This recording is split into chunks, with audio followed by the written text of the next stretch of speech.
Comme promis, on va faire ensemble quelques questions du quiz du Product Owner. Avant qu'on commence à décortiquer les questions, il faut que je vous conseille sur la façon avec laquelle il faut aborder le questionnaire. Ok? Ce qui est plus important que la question, c'est le sous-intitulé. Le sous-intitulé qui indique combien de bonnes réponses il y en a. Il faut toujours commencer par ça. Parce que ça va nous indiquer s'il y a une réponse, deux réponses, trois réponses ou choisir plusieurs réponses, ça dépend. Il faut toujours commencer par ça. Let's go. Parmi les parties prenantes suivantes, laquelle le Product Owner doit-il prioritairement satisfaire? Les utilisateurs finaux du produit? Les users? Est-ce qu'on a parlé des users? Oui, on a vu ça. Apparemment, ils sont très importants. Pourquoi? Parce que ce sont eux qui nous donnent les feedbacks. Pas mal. Les cadres exécutifs, je préfère la A. Le propriétaire de l'entreprise ou les actionnaires, le CEO ou les stakeholders, ils sont importants. P et C sont importants. Mais les utilisateurs, les users, sont les gens les plus importants pour nous en tant que PO. Pourquoi? Parce que ils vont nous donner des feedbacks. Et ça, c'est très important. OK? Choisissez la meilleure réponse. Donc, une seule bonne réponse. Quelle description correspond le mieux au rôle du Product Owner? Réponse A. Est-ce qu'il est protecteur du périmètre? Non, on n'est pas à Game of Thrones. 2. Collecteur de besoins. Ça pourrait l'être. C'est pas mal. On va la mettre à côté. Maximisateur de la valeur. Bien évidemment, c'est maximisateur de la valeur. Le rôle du Product Owner ne se limite pas uniquement à collecter des besoins. OK? C'est très important à comprendre. Son rôle, c'est de maximiser la valeur. Value maximizer or value optimizer. OK? Question 3. Choisissez la meilleure réponse. Donc, il y a une seule bonne réponse. Combien de temps un Product Owner doit-il passer avec les développeurs?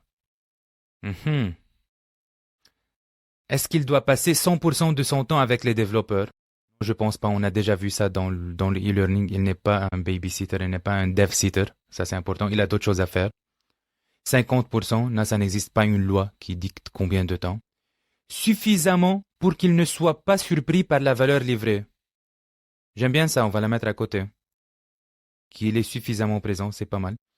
Autant de temps que l'équipe demande sa présence.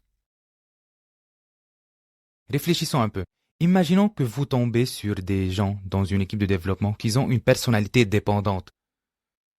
Monsieur le PO, regarde qu'est-ce que j'ai fait. Madame la PO, regarde qu'est-ce que j'ai fait. Regarde, ils ont besoin toujours de validation. Il faut les accompagner, mais pas tout le temps. Okay? Il faut savoir comment les responsabiliser. Ça, c'est très important. Donc, autant de temps que l'équipe de développement demande sa présence, j'aime pas cette réponse, donc je vais prendre la C. Quelle tâche le Product Owner peut-il déléguer? Là, vous voyez, je viens juste de faire une bêtise. Il faut pas faire ça. Il faut toujours commencer par choisir la meilleure réponse. Ok? Ça, c'est très important. Choisir la meilleure réponse, une seule bonne réponse ici. Quelle tâche le Product Owner peut-il déléguer? Donc, je me rappelle bien du cours, on a dit que le Product Owner ne peut déléguer que les choses pour lesquelles il est à 100% responsable. Voyons voir. A. Assister à des réunions. Est-ce que le PO peut déléguer d'assister à des réunions? Est-ce que le PO il est 100% responsable d'assister? Non. Non. J'aime pas cette réponse. Rédiger des user stories. On pourrait être tenté par la choisir, mais le piège ici, c'est que user stories, c'est un format de rédaction des items. OK? On n'est pas obligé de rédiger les items uniquement en format de user stories. OK? Donc, je vais l'éliminer.